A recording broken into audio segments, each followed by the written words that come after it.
among youth and about sub-Saharan Africa, which remains a world hotspot for AIDS.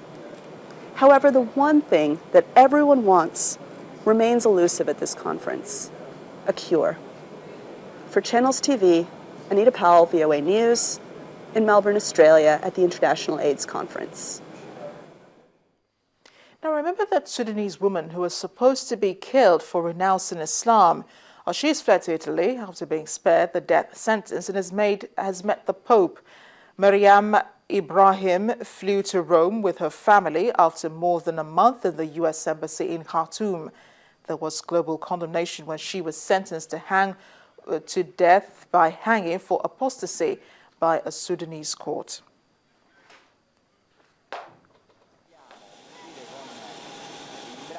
Maryam Ibrahim, whose sentence and detention triggered international outrage, arrived at Rome's Campino airport with her family and Italy's Deputy Foreign Minister, Lapo Pistelli.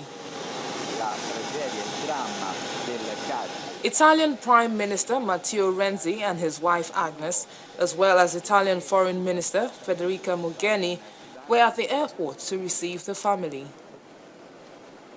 Pistelli said the Vatican had been informed of the development. The Holy Father has been informed yesterday by the Prime Minister about this happy end of the conclusion of this event, and he has expressed his feeling of gratitude to the Italian government for this action, and the gratitude and his feelings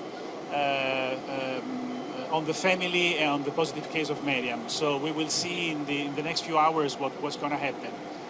There were no details on what led up to the 27-year-old's departure from Khartoum, and there was no immediate comment from Sudanese authorities.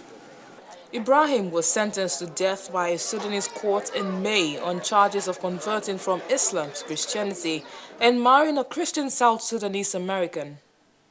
The conviction was quashed last month, but Sudan's government accused her of trying to leave the country with falsified papers, preventing her departure for the United States with her American South Sudanese husband and 2 children.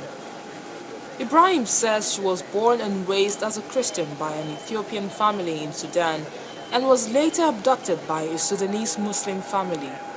The Muslim family denies that and filed a lawsuit to have her marriage annulled last week in a new attempt to stop her from leaving the country. That case was later dropped. Prime Minister Renzi mentioned Ibrahim's case in his speech to inaugurate Italy's 6-month European Union presidency earlier this month. Muslim women are not permitted to marry Christian men under the brand of Islamic law enforced in Sudan. Ibrahim, a husband and children had been staying at the U.S. Embassy in Khartoum. Finally, there's a breath of fresh air from the Central African Republic. Rival armed groups in the country have signed a ceasefire agreement aimed at ending over a year of religious conflict. The agreement was signed in Congo-Brazzaville between mainly Muslim Seleka rebels and the larger Christian anti-Balaka militia. Unfortunately, despite the deal, fighting has continued in the volatile central town of Bambari. Almost a quarter of the 4.6 million population have fled their homes. Muslims have been forced to flee the capital and most of the west of the country in what rights groups have described as ethnic cleansing. Both sides have been accused of war crimes and other crimes such as torture and unlawful killing. We'll take another break now. We'll be right back.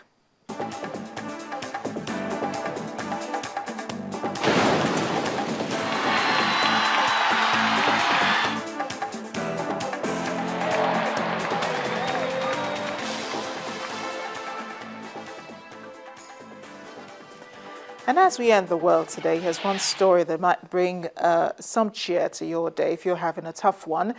Here's irony at its best. Did you know that despite their extra sluggish nature, snails actually race, but at least in England they do? They went slow and steady without question, but in the end, one and only one snail emerged winner. For more than 25 years, the World Snail Racing Championships have been held in the sleepy English village of Quanham. and the event attracts people from far and wide. I think people love snail racing because it doesn't cost a penny. You can race the snail and end up being a world champion at the end of the day, and how exciting is that? One competitor from Germany sounded confident ahead of the championships and even went into great detail about the meticulous pre-race planning that went into training his snail. Well, I think really diet is everything. So I raced it on lots of salad, lots of water. Of course, you have to get hydrated before the race. Also got a good rest after arriving in England to adjust to the time difference and so forth. So I think it's very fit. It'll win.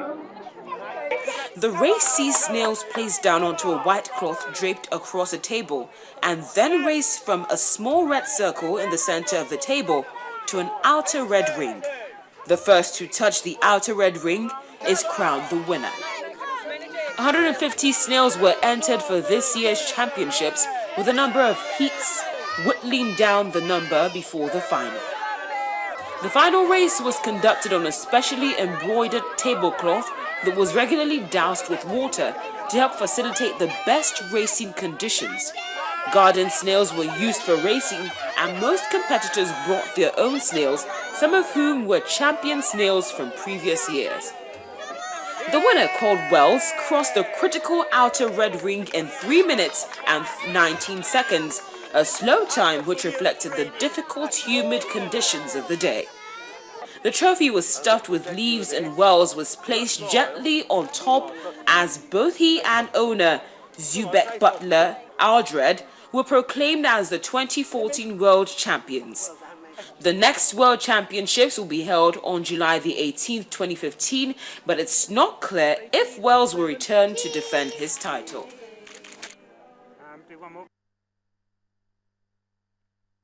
Well, you do know if you eat lots of salad, drink lots of water and get a lot of rest, you will be at your best. That applies to humans too, just saying. Well, thanks for watching The World today. I am Amarachi. But did you say to you in sports news is up next.